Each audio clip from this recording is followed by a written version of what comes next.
Bail should never be withheld as a punishment. In cases of non-bailable offenses, grant of bail is primarily in the discretion of the courts to be exercised with due care and caution, taking into account the facts and circumstances of each case. Orders on bail application should not be considered as routine orders, as the liberties of the citizens are involved.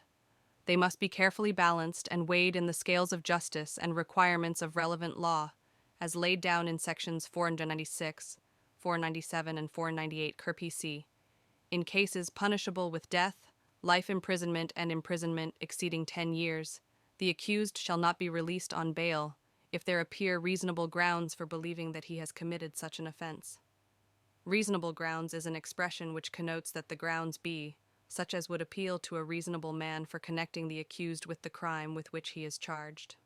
Ground is a word of higher import than suspicion. However strong a suspicion may be, it would not take the place of reasonable grounds. Grounds will have to be tested by reason for their acceptance or rejection. The reasonableness of the grounds has to be shown by the prosecution by displaying its cards to the court, as it may possess, or is expecting to possess, as demonstrating evidence available in the case, both direct and circumstantial.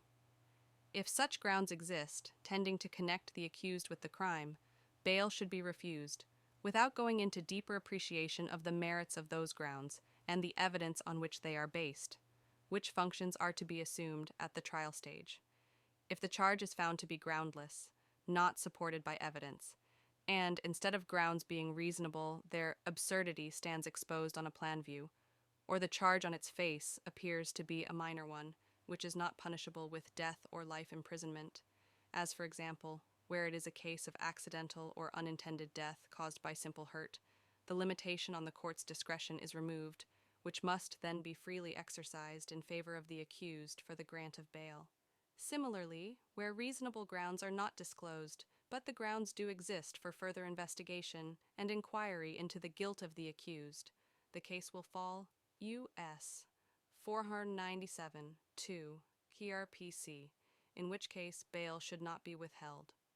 Even for the purpose of bail, the law is not to be stretched in favor of the prosecution, and any benefit of doubt arising in the case must go to the accused.